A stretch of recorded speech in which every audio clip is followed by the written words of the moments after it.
अभी मैंने कुछ दिन पहले एक वीडियो बनाया था ओबीसी के ऊपर, उत्तर प्रदेश के चुनाव के संबंध में। बहुत सारे मुस्लिम व्यक्तियों को बुरा लगी मेरी बात, अजीब अजीब से कमेंट्स करने लग गए और धनेश्वर महतो को सबक सिखाने की बात करने लग गए। तो भैया, धनेश्वर महतो वो चीज है कि सच बोलने से किसी के बाप से भी नहीं मैं डरता।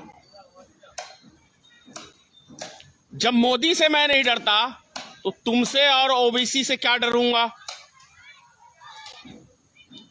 सच्चाई बहुत कड़वी होती है और सच्चाई पचाना सबके बस का रोग नहीं होता।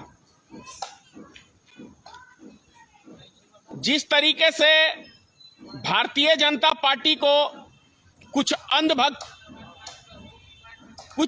बच गए हैं, अब ज्यादा नहीं है, सपोर्ट करते हैं, चाहे वो सही काम करे, चाहे टेढ़ा करे, चाहे मेरा करे, वो उनका सपोर्ट करना उनका अंधभक्तों का काम है।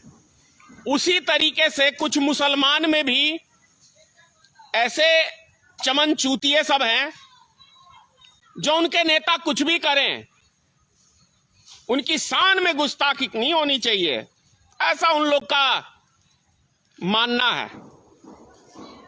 ओबीसी साहब की भक्ति कर रहे हैं। अरे भैया, ओबीसी के कारण से ही भारतीय जनता पार्टी की सरकार बनी है। कड़वा सच सुन लो, प्रूफ चाहिए तो प्रूफ दे रहा हूं। ओबीसी के भाई ने क्या कहा था, आधे घंटे के लिए भारत में फोर्स हटा लो, एक भी हिंदू को हम छोड़ेंगे नहीं, मार डालेंगे। ये किसी राजनीतिक व्यक्ति का ये लफ्ज होना चाहिए। और इतनी गांड में पावर हो गई है ओबीसी की और ओबीसी के भाई की कि 110 करोड़ को हिंदुओं को सफाया कर देगा। इतनी चूतड़ में दम हो गया है। और इतनी बड़ी बात बोलने के बाद भारतीय जनता पार्टी उसके ऊपर कोई कार्रवाई नहीं करती है,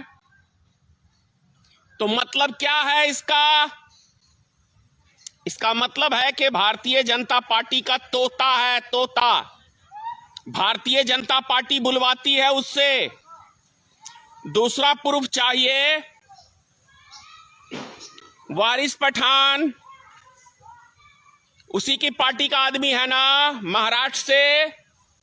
उसने क्या कहा था, 15 करोड़ मुसलमान 100 करोड़ हिंदुओं पे भारी है।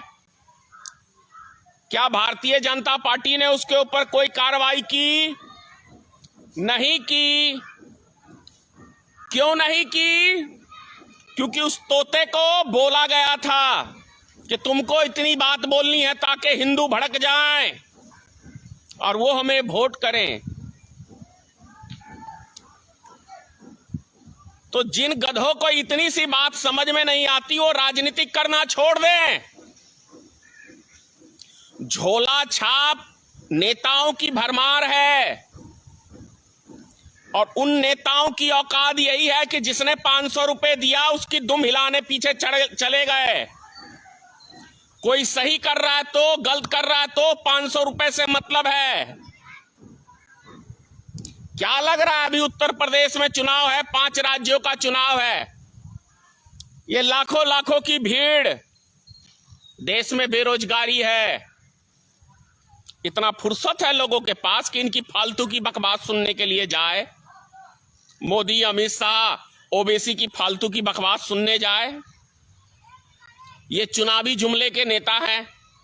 चुनाव आया तो दवादब जुमले छोड़ते लगे और चुनाव खत्म, असली औकात नजर आ जाती है नेताओं की।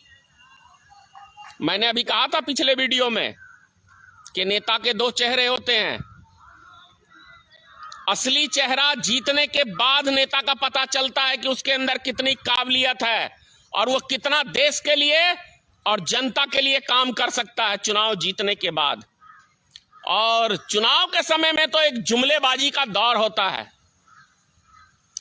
जनता को लुभाना, यही राजनीतिक है, यही जुमलेबाजी है।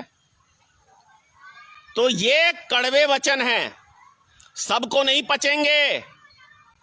जिनके पास भगवान ने सोचने समझने के लिए दिमाग दिया है, उनको मेरी बातें समझ में आएंगी। अंध भक्तों को, ओबीसी के भक्तों को बिल्कुल समझ में नहीं आएगी। एक सिक्के के दो पहलू होते हैं,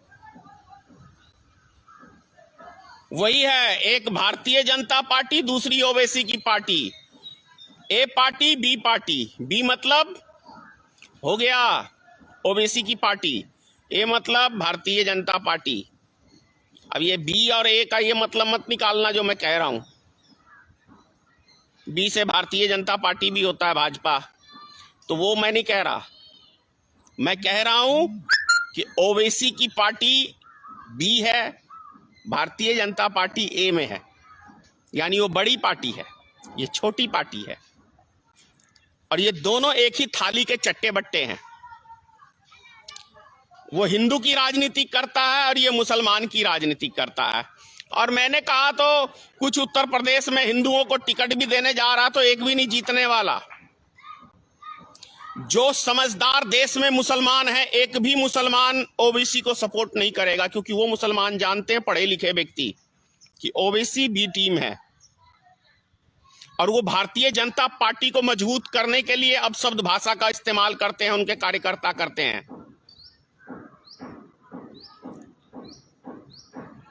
तो कोई मुझे धमकी देने की कोशिश मत करना। और वैसे भी जो सही से धनेश्वर महतो को जानते हैं ना, वो 100 कोस दूर रहता है मेरे से। जब मोदी मेरे ऊपर जांच बिठा के मेरा उखाड़ नहीं पाया, तो तुम लोग क्या उखाड़ोगे? धनेश्वर महतो सच्चाई की लड़ाई लड़ता है। जिस समाज के साथ कोई अन्याय करता है, उसकी आवाज उठाता हूं, चाहे वो हिंदू में हो, चाहे मुस्लिम में हो, चाहे वो ब्राह्मण हो, चाहे वो राजपूत हो, चाहे वो दलित हो। जिस समाज के लिए जब जब सरकार ने अत्याचार किया है, मैंने उसका आवाज बुलंद किया है। यही मेरा काम है। चुनाव जीतना कोई बहादुरी नहीं है, हक की बात उठाना बहादुरी है, और वो मैं करता हूं। चुनाव जीतने के लिए मैंने आज तक कोई कदम उठाया ही नहीं है, क्योंकि मैं जनता को गुमराह करके चुनाव जीतना ही नहीं चाहता। जिस दिन सच्चाई से जनता रूबरू हो जाएगी, उस दिन समझ जाएगा कि धनेश्वर महतो क्या चीज है और क्या मैंने समाज के लिए किया है। जय हिंद।